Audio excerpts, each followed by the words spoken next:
I mentioned that I'd talk about POT again once they overhaul quests, and while the overhaul might not be done, it has started, and I've played it, so I want to talk about that real quick. Everything I say is of course subject to change as more updates roll out, so keep that in mind.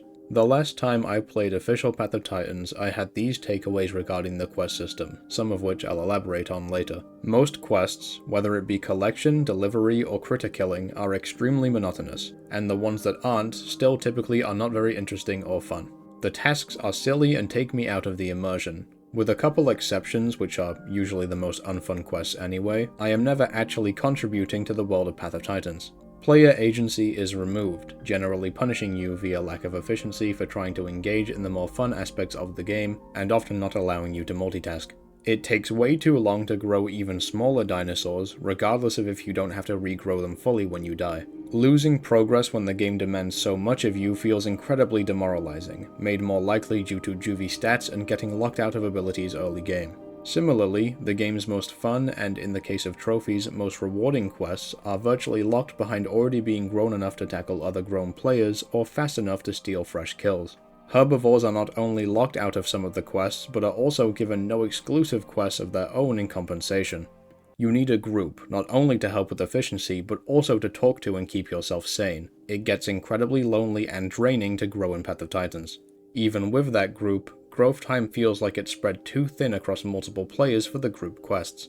I overall felt forced by the game to play on community servers to even tolerate growing, which comes with its own host of issues. Now, what does the quest overhaul, or at least the first wave of it, do to address any of this? Well, I specifically played on officials with no friends on VC or scrolling social media to get an authentic experience, just letting the game speak for itself. And it sure did speak for itself when the first new quest type I ever received was to rest at a waypoint, which involved sitting down in a certain place and not doing anything for 15 seconds. Now luckily not all the new quests are this bad, but you can imagine that as a first impression it was absolutely horrible. Sure, I don't mind receiving them simply due to how easy it is to complete, but essentially saying okay just go AFK here for a moment is certainly not the type of new, fresh and healthy questing I was expecting to see. Then came the Stirring Den quest, which involves breaking a den and fighting off any critters that pop out of it. This is one of the better ones, mostly due to the reward you get for completing it. Not only do you get a little over 1 full bar of growth, but the speed at which you gain it is far quicker than I believe any other quest, resulting in a sizable growth spurt. And while that's relevant, I think it's fair to mention the one genuine, undeniable improvement with this first wave and any other quest updates that have happened since I last played, being the growth speeds. The last time I did a mostly uninterrupted session, I think it took anywhere between 7 to 10 hours, and that wasn't on a big dinosaur. Now on Ceratosaurus, even with a definite subadult, I managed to get it done in only 3. It's still a notable time sink for a creature of that size, but the difference is a huge relief. And while it definitely isn't fun to spam bite a pile of dirt or trade HP with a critter, most do allow the option for faster playables to run through them without getting hit, and that process is at least a little interactive. But then we get onto the major downsides. First off, not all critters can be dealt with this way. If you get a snake, for example, you either try to outdamage it and probably fail if you're still juvenile, or you give up and leave the quest in search of a new one, having wasted your time. I felt like I'd found a trick to the snake's hitboxes while playing my Struthi, which even then is one of the fastest dinosaurs, but in the end the window was too precise for me to pull it off many times in a row. Then, and someone can correct me if I'm missing something, it would seem like herbivores get less of a growth boost from these quests, less time to complete them, and also maybe can't interact with them as often.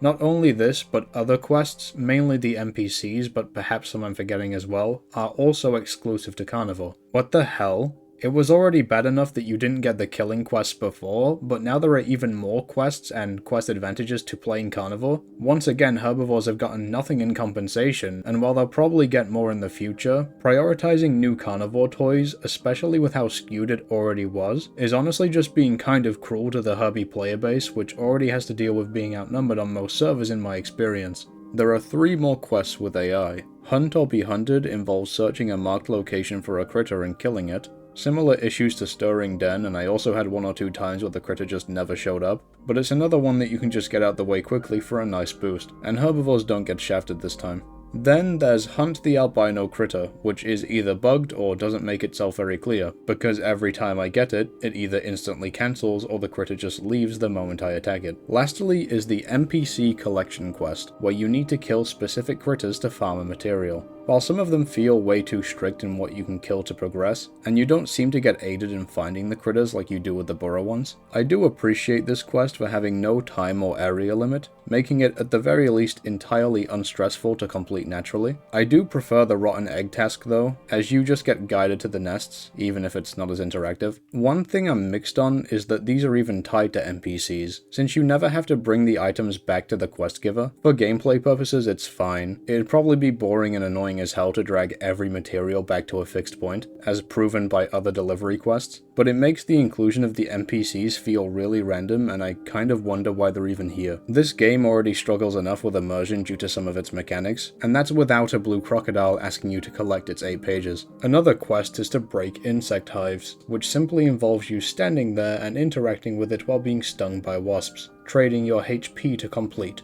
How riveting. There's also the knockable trees, probably the best quest, and it involves pushing over a big tree at adolescent or above.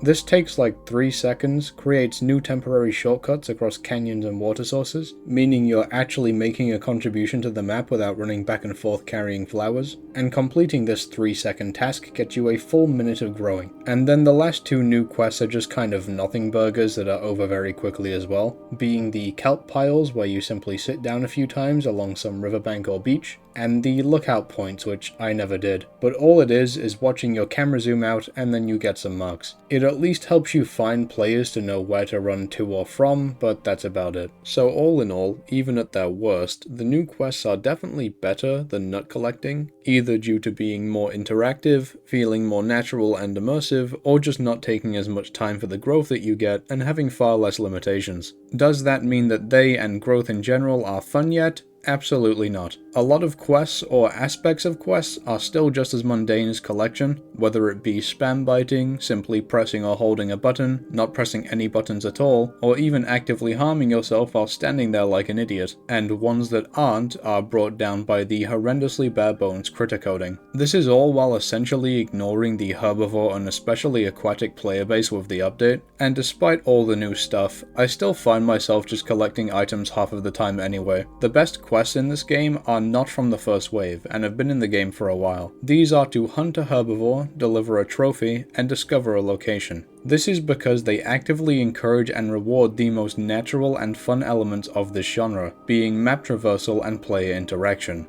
Alright, so as I am finishing this up, it turns out that some changes have been made. They might have involved some of the things I mentioned before, for better or worse, like growth times and stuff like that. I think they did change the critter den thing. But the most important thing that I've heard about so far is apparently they removed trophies from the most recent patch because of an exploit, quote unquote. And when they add them back, you are no longer going to be able to get growth from them, and they're only going to give you 200 marks. What the fuck? Alderon! Hello? Are we tripping balls? Are we out of our fucking mind? Wow. So I guess if that goes through, then forget anything nice I said about older quests, I suppose. I don't know.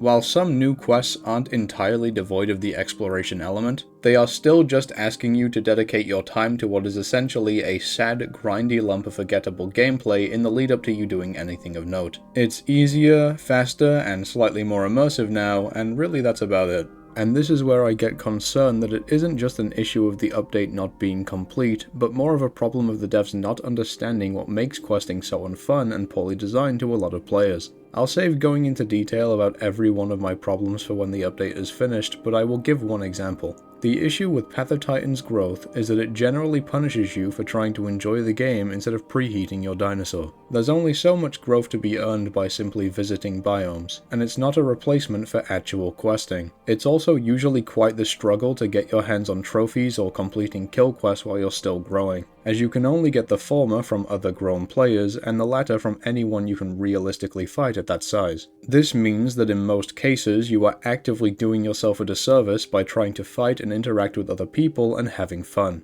compared to other games where growth is passive and you are at the very least not penalized for doing what you want, like Beasts of Bermuda, or even games where actively seeking out engagement with pretty much anyone can reward you with better growth, like The Isle and its diets. Almost all the time you spend trying to engage with Pot past its monotony is time you inevitably waste to some degree by not having spent it on digging burrows and picking up roots. Due to both a combination of this and the poorer herbivore treatment this patch, even using a smaller, faster, high-endurance dino in Struthy had me lagging behind my Sarah time by half an hour. It's not much of an actual difference, but realistically I should be growing faster when playing something that small. This lack of player freedom, especially in contrast with how much you can tailor your playstyle once you finally do grow, is precisely why I, for example, actively dread the growth process and avoid official servers due to it. Until they allow for faster supplementary passive growth, or more importantly, the ability for younger dinos to gain anything from encounters, it will continue to be a massive turnoff for a lot of people, including myself. And considering that even in a generally carnivore-focused first wave, where you'd imagine they'd be more likely to make changes to juvie hunting, they didn't address this at all, so it's becoming a bit harder to have faith that they ever will.